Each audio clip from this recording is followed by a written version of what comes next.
ప్రముఖ పాస్టర్ ప్రవీణ్ పగడాల మరణం ఎలా సంభవించిందో ఆంధ్రప్రదేశ్ పోలీసులు వరుస సీసీటీవీ ఫుటేజీలు విడుదల చేస్తున్నప్పటికీ ఇంకా ప్రవీణ్ పాస్టర్ ఇప్పుడు ఆయన మరణం మీద మాకింకా పలు అనుమానాలు ఉన్నాయంటూ కొన్ని క్రిస్టియన్ సంఘాలు పాస్టర్లు పెద్ద ఎత్తున ఆందోళనలు చేపడుతున్నటువంటి నేపథ్యంలో అసలు ప్రవీణ్ పగడాల మరణాన్ని కొంతమంది క్రిస్టియన్ సంఘాలు అలాగే పాస్టర్లు ఏం చేద్దాం అనుకుంటున్నారనేటువంటి చర్చ రెండు తెలుగు రాష్ట్రాల్లో మొదలైంది. ఈ నేపథ్యంలోనే ఈ అంశం మీద మనం విశ్లేషణ చేసుకుందాం. ప్రస్తుతం మనతో పాటున్నారు ప్రముఖ రాజకీయ విశ్లేషకులు రాజేష్ అప్సాన్ గారు. సార్తో మాట్లాడదాం. సార్ నమస్తే సార్. ప్రవీణ్ పగడాల గారి మరణానికి సంబంధించినటువంటి వరుస సీసీటీవీ ఫుటేజ్లు అయితే ఆంధ్రప్రదేశ్ పోలీసులు విడుదల చేసేటువంటి ప్రయత్నం చేస్తూ ఉన్నారు. అయినప్పటికీ కొంతమంది పాస్టర్లు అలాగే క్రిస్టియన్ సంఘాలు మాత్రం ఇది ముమ్మాటికి ప్రణాళికాబద్ధంగా జరిగినటువంటి హత్య అంటూ వాళ్ళు నిర్ధారిస్తూ ఉన్నారు. కొంతమంది అనుమానాలు వ్యక్తం చేస్తుంటే మరి కొంతమంది అసలు నిర్ధారిస్తూ ఉన్నారు. ఇప్పటివరకు అయితే ఆ యాక్సిడెంట్కి సంబంధించిన కానీ ఆ మరణానికి సంబంధించినటువంటి పోస్ట్ మార్టం రిపోర్ట్ అయితే రాలేదు. అందరూ రాజకీయంగా అలాగే మత విద్వేషాలు రెచ్చగొట్టకుండా సంయమనం పాటించండి, ఎటువంటి వ్యాఖ్యలు చేయకండి అంటే ఆంధ్రప్రదేశ్ ప్రభుత్వం కోరుతున్నప్పటికీ పాస్టర్లు మాత్రం దీన్ని రాజకీయం చేసేటువంటి ప్రయత్నం చేస్తున్నారంటూ కొంతమంది అభిప్రాయం వ్యక్తం చేస్తున్నారు. ఏంటి సార్, ఈ మరణాన్ని ఎవరైనా రాజకీయంగా వాడుకోవాలని చూస్తున్నారా అంటే ఏం చెప్తారు? పగడాల ప్రవీణ్ చనిపోవటం వల్ల మొట్టమొదటగా బాధితులు ఎవరు? వాళ్ళ కుటుంబ సభ్యులు, అతని తల్లిదండ్రులు, అతని భార్య, బిడ్డలు, అతను తోడబుట్టిన వాళ్ళు ఉంటే వాళ్ళు రోడ్డెక్కి ఈ విధంగా నిందారోపణ చేస్తున్నారా? లేదు. అసలు బాధితులు. కానీ ఇవాళ ఈ నిందారోపణ చేస్తుంది, బెదిరింపులకు దిగుతూ ఉంది, మీడియా ముందు ఎక్కడ లేని ఆగ్రహవేశాలు వ్యక్తం చేస్తూ ఉంది. ఎవరు చేస్తున్నారు? మొత్తం కలిపితే పిడికెడు మంది. ఇవాళ రాష్ట్రంలో ఉన్న లక్షలాది మంది క్రిస్టియన్స్కి వీళ్ళే ప్రతినిధులైనట్టు మనకి అనాదిగా క్రిస్టియన్స్ అనగానే మనకు ఎవరు గుర్తొస్తారు? చర్చిల్లో ఫాదర్లు, నన్స్, సిస్టర్స్ ఉంటారు, వాళ్ళు గుర్తొస్తారు. జీవితకాలం సన్యసించి మరి అంటే కన్యగా మిగిలిపోయేవాళ్ళు, వాళ్ళు గుర్తొస్తారు. అవును. వాళ్ళు ఎవరన్నా రోడ్డు ఎక్కుతున్నారా? లేదు. ఎవరు రోడ్డు ఎక్కుతున్నారు? మళ్ళీ ఆ పిడికెడు మంది. ఎవరు ఈ పిడికెడు మంది? వీళ్ళకి మతం మీద ప్రేమ, ప్రవీణ్ మీద ప్రేమ లేదు, ఇంకెవరో రాజకీయ ఎజెండాలో భాగంగా వీళ్ళు మాట్లాడుతున్నారా? అక్కడ మాట్లాడుతున్న వాళ్ళు నిన్న ఒక ఆయన ఓచకోత కోస్తాం నా కొడకల్లారా అన్న పదం వాడాడు. లింగం ఆయన పేరు, జాన్ బెన్నీ లింగం. ఈయన మనకి వెంటనే ఫోటోలు రిలీజ్ అయినాయి. వైసీపీ జెండా పట్టుకొని ఉన్న ఫోటో ఒకటి, జగన్మోహన్ రెడ్డి చిత్రపటానికి పాలాభిషేకం చేస్తుంది, అదొక ఫోటో ఉంది. అలాగే గోరంట్ల మాధవ్ తోటి కలిసి ఉన్న ఫోటో, ఆయనకి షేక్ హ్యాండ్ ఇస్తున్న ఫోటో ఒకటి చూసాం మనం. ఇక్కడ గమనించుకుంటే గత 15 రోజుల నాడు ఫోక్సో కేసులో గోరంట్ల మాధవ్కి నోటీసులు ఇచ్చి మార్చి మొదటి వారంలో అనుకుంటా విజయవాడ విచారణకు పిలిచారు.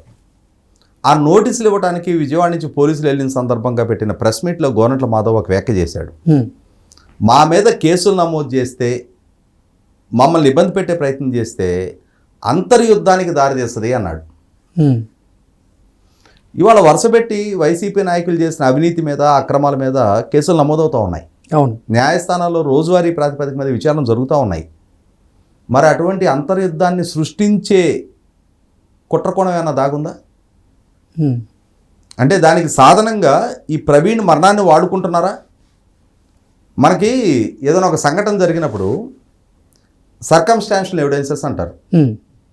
అంటే ఆ సంఘటన చుట్టూ చోటు చేసుకుంటున్న పరిస్థితులు, పరిణామాలని విశ్లేషిస్తూ విచారణాధికారులు బహుశా ఈ కిటికీ ఊసలు ఉంచున్నాయి, ఇటువైపు నుంచి లోపలికి ఎంటర్ అయ్యి ఉండొచ్చు, ఈ తలుపు తీసుంది, ఇటువైపు నుంచి బయటికి వెళ్ళి ఉండొచ్చు, ఇంతమంది పాదముద్రలు కనిపిస్తూ ఉన్నాయి, ఇంతమంది లోపలికి వచ్చి ఉండొచ్చు అని వాళ్ళకు ఉన్న అనుభవంతో, పరిజ్ఞానంతో ఆ ఎవిడెన్సెస్ కలెక్ట్ చేస్తారు. అలాగే ఈ సంఘటన జరిగింది వాస్తవం, ఒక విలువైన ప్రాణం పోయింది వాస్తవం, ఒక కుటుంబానికి ఒక మనిషి అండ లేకుండా పోయింది వాస్తవం.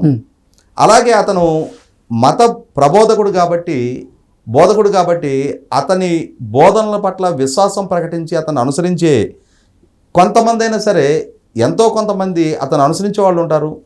వాళ్ళకి అరే నిన్నటి వరకు మాకు మంచి వాక్యం చెప్పాడే, ఆయన బోధనలు మేము వింటుండే వాళ్ళమే, ఇవాళ ఇంత చిన్న వయసులో ఆయన మిస్ అయిపోయాడని చెప్పని వాళ్ళకి బాధ ఉండటం సహజం. కానీ ఇక్కడ ఎవరెవరైతే ఇన్వాల్వ్ అయి ఉన్నారో వీళ్ళందరినీ గమనించుకుంటే ఎవరి ఎజెండాతోటి వాళ్ళు వ్యవహరిస్తున్నట్టుగా నేనైతే చాలా స్పష్టంగా భావిస్తా ఉన్నా. ఈ మధ్యకాలంలో ఆంధ్రప్రదేశ్ ప్రభుత్వం సుప్రీంకోర్టు తీర్పును అనుసరించి ఎస్సీ రిజర్వేషన్ని కేటగరైజేషన్ చేయాలి అని చెప్పని ఏకసభ్య కమిషన్ ఇచ్చిన రికమెండేషన్స్ బేస్ చేసుకొని క్యాబినెట్ ఆమోదం తెలిపింది. అవును. ఆ ఆమోదం తెలిపిన నిర్ణయాన్ని అమల్లోకి తీసుకురావాలి అని చెప్పని ప్రభుత్వం కృతనిశ్చయంతో ఉంది. ఈ ఏప్రిల్ మొదటి వారంలో డిఎస్సి నోటిఫికేషన్ విడుదల చేయబోతున్నారు. అవును. ఈ డిఎస్సి నోటిఫికేషన్లోనే ఆ ఎస్సీ కేటగరైజేషన్ ఫలాలని ఆయా వర్గాలకు అందించే విధంగా ఇమ్మీడియట్గా ఒక ఆర్డినెన్స్ ద్వారా ఈ క్యాబినెట్ రిజల్యూషన్ని అమల్లోకి తీసుకురావాలనేది ప్రభుత్వం ప్రయత్నిస్తున్నట్టుగా మనం వార్తలు వింటున్నాం. అంటే ఏప్రిల్ మొదటి వారంలో షెడ్యూల్ అయ్యి ఉంది. దీన్ని వ్యతిరేకించే వాళ్ళు కూడా ఉన్నారుగా. అవును. ఇది మాకు ఆమోదయోగ్యం కాదు, సుప్రీంకోర్టు తీర్పుని ప్రభుత్వాలు అమలు పరిస్తే మా వర్గ ప్రయోజనాలు దెబ్బతింటని అని చెప్పని మేము ఉద్యమిస్తాం, మా వర్గ ప్రయోజనాలకి నష్టం కలిగించే నిర్ణయాలు ప్రభుత్వాలు ఎలా చేస్తాయి అని చెప్పని బహిరంగ సభలు పెట్టి ప్రభుత్వానికి వ్యతిరేకంగా గొంతెత్తుతున్న వాళ్ళు ఉన్నారు కదా.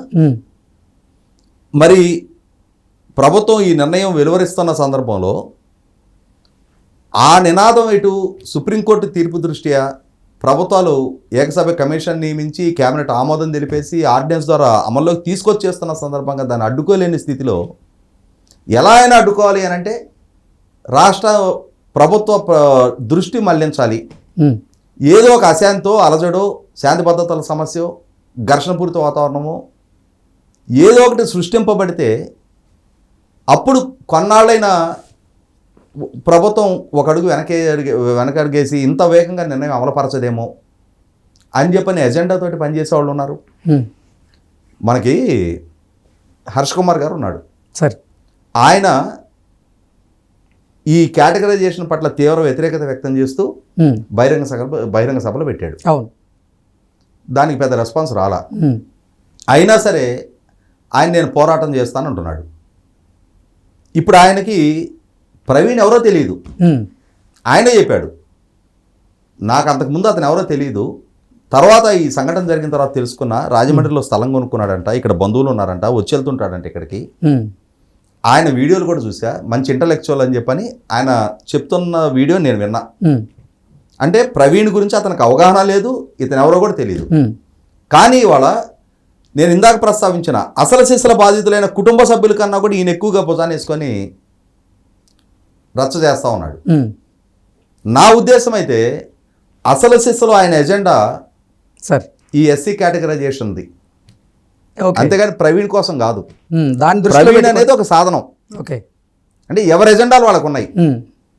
ఇందాక చెప్పినట్టుగా గోరంట్ల మాధవ్ తోటి క్లోజ్ అసోసియేట్గా అటాచ్డ్గా ఉన్న ఆ జాన్ లింగం అని ఆయన మరి ఊచకోతకు వస్తాం కొడకల్లారా అంటున్నాడు. ఎవరిని ఊచకోతకు వస్తావు, ఎందుకు ఊచకోతకు వస్తావు? అది మరణము, ప్రమాదమా, హత్య అనేది విచారణలో నిర్ధారణ అవుతుంది. రేపు ప్రమాదం అని నిర్ధారణ అయిందనుకో, ఈ నోటిదోలకి ఏం సంజేషి ఇస్తావు ఆ రోజున? లేదు హత్యే, ఆ హత్య చేసిన వాళ్ళు బాధ్యులా, మొత్తం రాష్ట్రం బాధ్యులా? ఎవరిని నువ్వు ఉద్దేశించి వ్యాఖ్యలు చేసింది? ప్రభుత్వాన్ని ఉద్దేశించి చేస్తున్నావా? సో పర్టికులర్ ఆర్గనైజేషన్ ఉద్దేశించి చేస్తున్నావా? లేదు లార్జర్గా 5 కోట్ల మంది ప్రజలను ఉద్దేశించి చేస్తున్నావా? ఎవరికి ఆపాదించి ఆ వ్యాఖ్యలు చేసావు? అంటే ఇక్కడ వాళ్ళ ఎజెండా ఒకటే, సమాజంలో అస్థిరత సృష్టింపబడాలి. ఒక పక్క వైసీపీ పార్టీని రకరకాల కేసులు కమ్ముకొని మామూలుగా మనకి ఈవినింగ్ టైంలో ఓపెన్ టెర్రస్ మీదకి వెళ్తే సాయంత్రం 6-6:30 టైంలో మన నెత్తి మీద 1000 దోమలు ఎగురుతూ ఉంటాయి. ఆ టైప్లో వాళ్ళకి ఊపిరి సలపనివ్వని అన్ని కేసులు వైసీపీ నాయకుల్లో దిగు స్థాయి నుంచి జగన్మోహన్ రెడ్డి గారి దాకా చుట్టుముడతా ఉన్నాయి. ఆఖరికి పార్లమెంట్లో ప్రస్తావన జరిగి హోమ్ మినిస్టర్ గారు పిలిచి ఎంక్వైరీ చేసి ఎన్ఫోర్స్మెంట్ డైరెక్టరేట్ ఇన్వాల్వ్ అయ్యే పరిస్థితులు కనిపిస్తూ ఉన్నాయి. విడుదల రజనీ గారు, రోజా గారు, పెద్దిరెడ్డి రామచంద్రారెడ్డి గారు, మిథున్ రెడ్డి గారు, విక్రాంత్ రెడ్డి, సజ్జల రామకృష్ణారెడ్డి, భార్గవ రెడ్డి, అసలు వీళ్ళని వాళ్ళని లేకుండా ప్రతి ఒక్కళ్ళ మీద రకరకాల ఆరోపణలు వెలువెత్తుతూ ఉన్నాయి, విచారణ జరుగుతూ ఉన్నాయి, నిర్ధారణలు అవుతూ ఉన్నాయి. మరి ఇటువంటి సందర్భంలో దీని నుంచి బయటపడాలి. ఓహో, వీళ్ళు స్థిమితంగా ఉండి ఇన్ని కేసులు మా మీద పెడుతున్నారా, ఎలా స్థిమితంగా ఉంటారో చూస్తాం. ఎందుకంటే వీళ్ళకేం కొత్త కాదు. వాళ్ళ ఇంట్లో జరిగిన హత్యని చంద్రబాబు నాయుడు గారికి ఆపాదించిన ప్రబుద్ధులు వీళ్ళు. ఇవాళ సిబిఐ నిర్ధారణ చేసిన వాళ్ళని అమాయకులు ఆణిముత్యాలని చెప్పని కీర్తిస్తున్న నేపథ్యం వీళ్ళది. అటువంటి వారసత్వం కలిగిన వాళ్ళకి ఈ విధమైన శాంతి భద్రతలకు విఘాతం కలిగటం వాళ్ళకేం కొత్త కాదే. పైగా వాళ్ళ నాయకుడే చెప్తున్నాడు అంతర్యుద్ధం సృష్టిస్తామని చెప్పని. పైగా జగన్మోహన్ రెడ్డి గారు సిద్ధం అని చెప్పని సభలు పెట్టాడు. ఆ సభల్లో ఏమని సందేశం ఇచ్చాడు ఆయన? స్లీవ్స్ మడిసి యుద్ధానికి సిద్ధంగా అండి అన్నాడు. ఇట్లా పెట్టి అన్నాడుగా. అవును, కటౌట్లు పెట్టి, పంచింగ్ బ్యాగులు పెట్టి చంద్రబాబు నాయుడు గారిని, పవన్ కళ్యాణ్ గారిని వాళ్ళ కార్యకర్తల చేత ఆ పంచింగ్ బ్యాగుల చేత ఆ కటౌట్లను గుద్దిచ్చాడుగా. అంటే హింసని ప్రేరేపించే చర్యలకి వాళ్ళ పార్టీ, వాళ్ళ నాయకులు, వాళ్ళ శ్రేణులు సమాయత్తం కావడం అనేది మనకి కొత్త ఏం కాదు. ఇవాళ రాష్ట్రంలో అశాంతి చెలరేగాలి. ఓకే, ఈ అశాంతి చెలరేగటం ద్వారా ఒక్కొక్కళ్ళకి ఒక్కొక్క ఎజెండా కనుమరుగైపోయి ఎవరు పట్టించుకోకుండా పోటీ చేసిన దగ్గర 100 ఓట్లు 1000 ఓట్లు కూడా రాకుండా ఒక అన్పాపులర్ పాలిటీషియన్గా కేఏ పాల్ మిగిలిపోయాడు. ఒకనాడు ప్రపంచ ప్రఖ్యాతిగాంచిన మత ప్రబోధకుడుగా తెలుగువాడు అమెరికాలో ఒక సభ ఏర్పాటు చేస్తే ఆ సభకి అంతమంది హాజరవుతుంటే దేశాధ్యక్షులు ఆ సభా వేదిక మీద అతనితో పాటు పాల్గొంటుంటే మన తెలుగువాడు ఒక గ్రామీణ ప్రాంతం నుంచి ఈ స్థాయికి ఎమర్జ్ అయ్యాడు కదా అని చెప్పని అతనితో పరిచయం లేకున్నా, ఆ మతంతో అటాచ్మెంట్ లేకున్నా కూడా మన తెలుగువాడు ఈ స్థాయికి ఎమర్జ్ అయ్యాడు అని చెప్పని అందరం కూడా సంతోషించాం. కానీ ఇవాళ ఆయన సోషల్ మీడియాలో వచ్చే పిట్ట కథల్ని, పిచ్చి కథల్ని అవి నిజాలని చెప్పని ప్రచారం చేస్తూ ఉన్నాడు. విచిత్రమైన వాదనలు చేస్తూ ఉన్నాడు. అసలు ఆ వీడియోల్లో, ఆ సీసీటీవీ ఫుటేజ్ల్లో ఉంది ప్రవీణ్ పగడాల కాదు అనేటువంటి వాదనలు కూడా తెర మీదకి వస్తున్నాయి. నేను అదే అంటున్నా, అసలు ఎవరిళ్ళంతా అది కాదు అని చెప్పడానికి ప్రభుత్వం అధికారికంగా పోలీస్ డిపార్ట్మెంట్ నిర్ధారణ చేసి విడుదల చేస్తూ ఉంది. దాన్ని కాదు అంటున్నావు. కాదు అంటానికి నీ దగ్గర ఉన్న ఫోరెన్సిక్ ఎవిడెన్సెస్ ఏమైనా ఉంటే తీసుకొచ్చి కౌంటర్ చేయి. ప్రభుత్వం ఫ్యాబ్రికేటెడ్ వీడియోలు రిలీజ్ చేస్తుంది, పోలీస్ డిపార్ట్మెంట్ ఫ్యాబ్రికేటెడ్ వీడియోలు రిలీజ్ చేస్తుంది అని చెప్పని ఆ విధమైన సాక్ష్యాధారాలు నీ దగ్గర ఉంటే ముందుకురా. ప్రభుత్వానికి ప్రవీణ్ తోటి ఏమైనా వైరం ఉందా? చంద్రబాబు నాయుడు గారికి ప్రవీణ్కి ఏమన్నా గట్టుతా కదా ఉందా? రాజకీయపరమైన వైరం ఉందా? అతను ఒక మత ప్రచారకుడు, రాజకీయాలతో అతనికి సంబంధం లేదు. అవును, ఇప్పుడు ఇక్కడ మాట్లాడుతున్న వాళ్ళందరికీ రాజకీయాలతో సంబంధాలు ఉన్నాయి, వైసీపీతో సంబంధాలు ఉన్నాయి, జగన్మోహన్ రెడ్డి గారి మేనత్త విమలతో సంబంధాలు ఉన్నాయి, వైసీపీ నాయకులతో సంబంధాలు ఉన్నాయి. కానీ ప్రవీణ్కి ఆ సంబంధాలు ఎక్కడ ఉన్నట్టుగా ఇప్పటిదాకా ఎస్టాబ్లిష్ కాలేదే. అతని విషయంలో ప్రభుత్వం కక్ష సాధింపుల ధోరణికి పాల్పడాల్సిన అవసరం ఏముంది? తప్పుడు సమాచారం ఇవ్వాల్సిన అవసరం ప్రభుత్వానికి ఏముంది? అక్కడ 100కి 100 పాళ్ళు ఎలా అయితే కేఏ పాల్కి, ఈ ఫాస్టర్లకి క్రిస్టియానిటీ గురించి చెప్పుకునే హక్కు ఉందో, అలాగే తాను పుట్టి పెరిగిన, తాను ఆచరిస్తున్న మతం గురించి చెప్పుకునే హక్కు పవన్ కళ్యాణ్ గారికి కూడా ఉంది. ఆయన సనాతన ధర్మాన్ని ఆచరిస్తానని చెప్పాడు తప్ప సనాతన ధర్మం కోసం నేను మిగిలిన మతాల మీద దాడి చేస్తానని ఆయన చెప్పలేదే. పలానా మతం ఎక్కువ, పలానా మతం తక్కువ అని చెప్పని ఆయన ఎప్పుడు ప్రస్తావించలేదే. ఆయన్ని బాధ్యుడిగా చూపిస్తున్నారు. ఎందుకు?